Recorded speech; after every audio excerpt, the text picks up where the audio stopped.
All right, let's discuss the after-action review, otherwise known as the AAR. By the way, the AAR is used for both the after-action review, that is the process of review, as well as for the after-action report, which is simply the written synopsis of that. Before we jump into that, I do want to say thank you to one of the subscribers who, as a gift, gave me several boxes of the M118 7.62 millimeter ammunition. This is long-range ammunition. It's made of unobtainium, apparently, and it's supposed to be a magic bullet. So I really appreciate that, but I gotta be honest with you. The subscriber knows that I have a nice 308 bolt-action gun that I like to take out and shoot once in a while, a couple times a year. And so he knows that, so he got me these, and I gotta be honest, I've learned these things are so incredibly hard to get a hold of that now I'm nervous. I haven't shot them yet. Here it is April, because I'm going, oh my gosh, I can't replace them. So need to get them out there, need to take one box and just, see where that's hitting with my Remington 700, but I also want to make sure that I'm doing justice for them and don't shoot them all up. But a big thanks for that. The after-action review. Let's talk about what it is, and I'll start with what it isn't. The after-action review is not a hot wash. It's not the 3 up and 3 down. A hot wash or a this is what made me happy and this is what didn't make me happy, those are very, very useful reflection tools, like reflection on performance. The hot wash, which by the way is often given up as, okay, here's 3 things that I saw your team doing well as an observer, and here's 3 things that I think you need to improve on. They use the 3 up, 3 down very commonly on a hot wash. But the point is that a hot wash is observation by a outside element. That is, let's talk about my platoon going and doing lane training. And they assign observer controller trainers, OC or OCTs, who then at the end of this, they're not part of the planning, they're not part of the rehearsal, they're not part of the mission or the recovery of it, but they do come in and just say, okay, here's what I saw you doing well, here's what I saw that needs improvement. Again, a valuable tool, but it's very important that we note that this is not an after-action review. Why? Because it's not done internally by the team to the team. It's an external observation and evaluation. Very valuable, but not the same thing at all. Not even close. Also, just walking through and saying, hey, Private Joe Smelly, what's something you saw that you want to improve? Hey, Private Smith, tell me something that really went well on this mission. Again, that's a kind of a cool technique, but it's nowhere deep enough. 3 up, 3 down, or a hot wash is absolutely not an after-action review. An after-action review is a review of the performance according to the plan by the team that executed that performance. So if you didn't execute it, then you're not in an AAR. You're telling someone else what you think of them. AARs are exhaustive and people hate them, and I think it's because they're so badly abused. One of my stories is, and I see this commonly when soldiers and Marines come to one Shepherd and they see us conduct an AAR, and after they get out of the AAR tent, they're like, what the hell was that? That didn't look anything like an AAR in the Army or the Marines. Right, because we all know what the AAR in the Army or the Marines are. That is, it's simply an exercise of who to blame. Very seldom are we going to blame the commander. I don't care whether the commander was a corporal or the commander was, a full bird colonel of a regiment.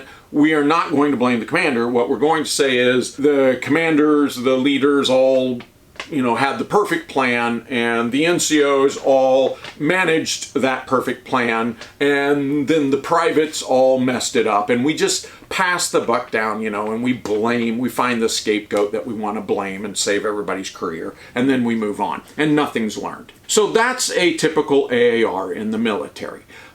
That's sad because it's the military who actually perfected and, really codified and perfected the AAR process. It's very, very effective if you use the military process.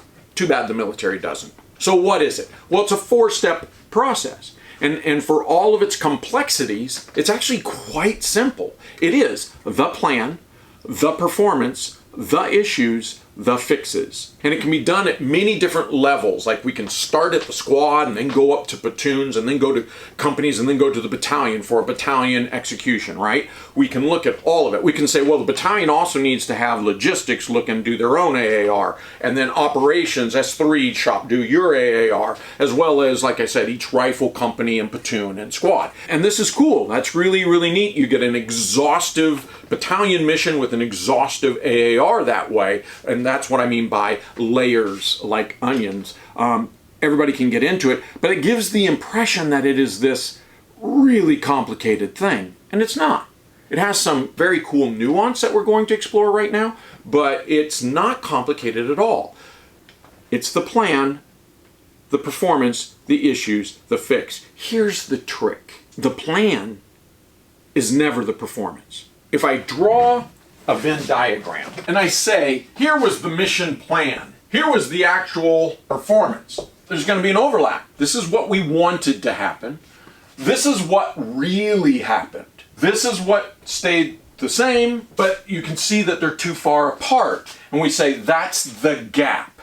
So the gap between the plan and the performance, this is what went right, this is what did not go as planned, we're going to always explore the gap. And of course, the closer you bring these two, so if it looks more like this, oh, here's our plan, and here's our performance. Hallelujah! Look how much overlap is here. There's not much gap to explore.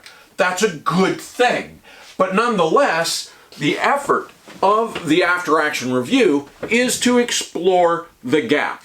Now, here's the critical piece of that. In the AAR, we have the commander, or someone from the command team anyway, we have the commander stand up, and I generally give them 2 minutes or less.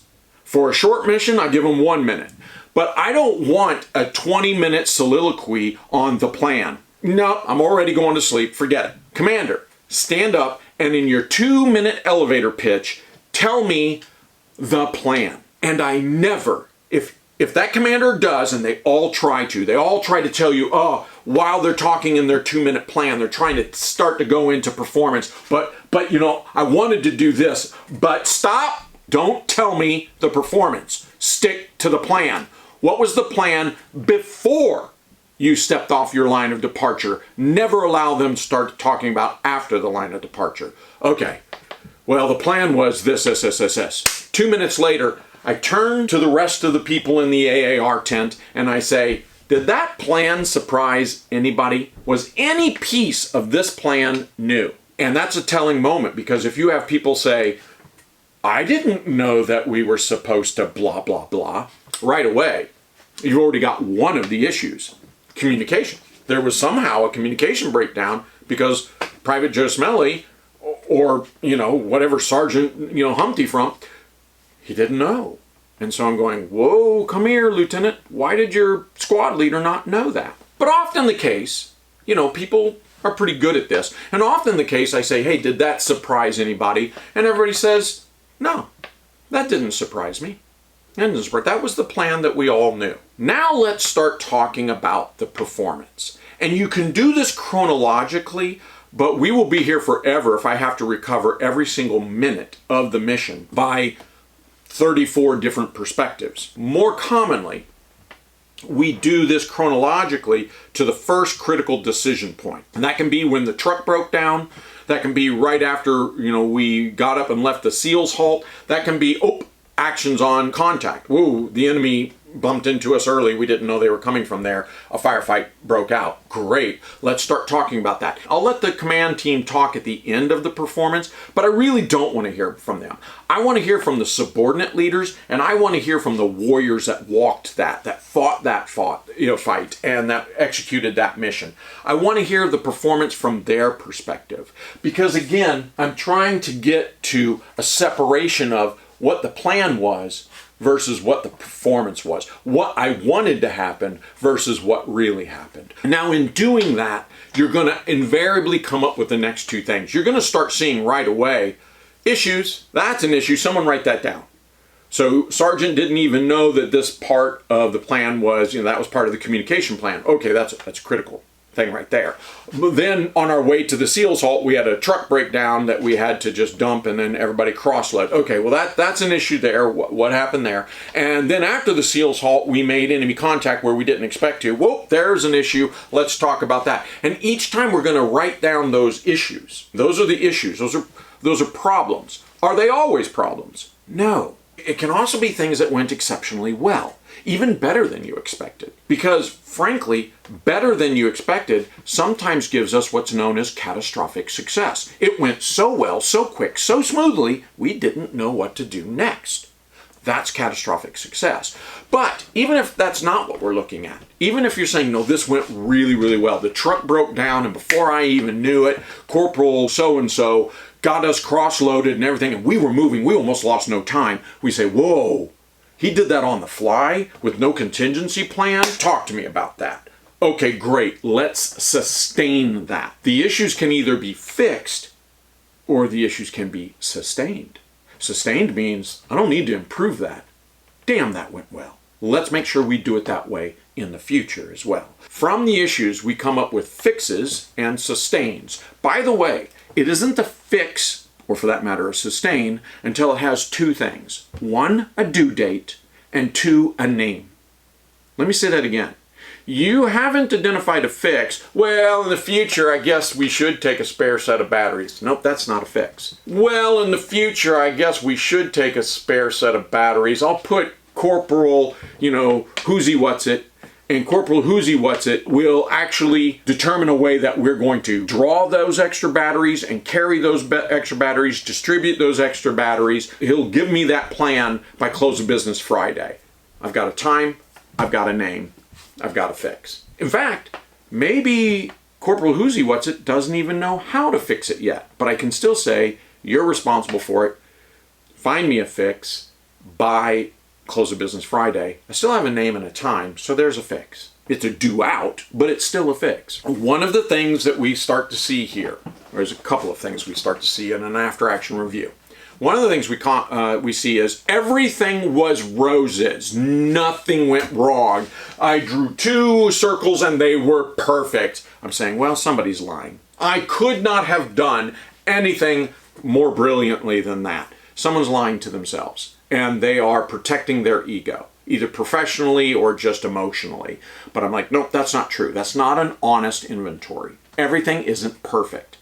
By the same token, I often see everything sucked. Everything was a disaster. Everything went bad. We're just all bad people. Stop. That's not an honest inventory. If the mission was a disaster, I still promise you there were things that went well inside of that mission that we need to sustain. What did we get right about that mission? Let's make sure we repeat that next time.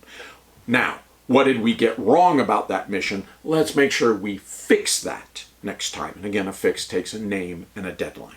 That's one problem in the after-action review. But the after-action review was actually codified right about the time of, it's been used forever. It's been used at least since World War II. And it was codified right in the late 70s as we led into the National Training Center at Fort Irwin. That's where we really started to implement it right away as an institution, was Fort Irwin, the NTC. And all of the CTCs, Combat Training Centers, have implemented it since then. And when it was first implemented, we saw attempts to cover up mistakes, and if you cover up a mistake, you can never improve upon it. You can't improve performance. The AAR is a performance enhancing, a performance improvement tool. And if you're hiding your mistakes and your failures because you're embarrassed or don't want to get in trouble, then we don't fix them. And that's a problem. And this is what we saw. We literally saw battalion commanders, lieutenant colonels, coming out of the AAR tent, bursting into tears and running out of the tent. And that gets to the other problem. The other problem is that the AAR is not, absolutely not, a tool to place blame. If you are placing blame in an AAR, you aren't doing an AAR. You are not. You're reprimanding soldiers and Marines is what you're doing. Do it privately somewhere else. The AAR is a performance enhancing tool. The AAR is about redemption. It's about, I forgive you. All is forgiven. Now let's get it right next time. This is the reason the AAR even exists. Because if you're not about redemption of your team performance, then forget the AAR. I don't know. Tell each other that you're great people, have a beer, and let somebody else run a hot wash. You don't need an AAR. Because you don't want to hear the truth. That's what the after-action review is about. Again, the after-action report simply captures all of this in written format. That's how you do it. The plan, the performance, the issues, the fix. The last two, the issues and the fix, come from an exploration of the gap between the plan and the performance. Thanks for joining us.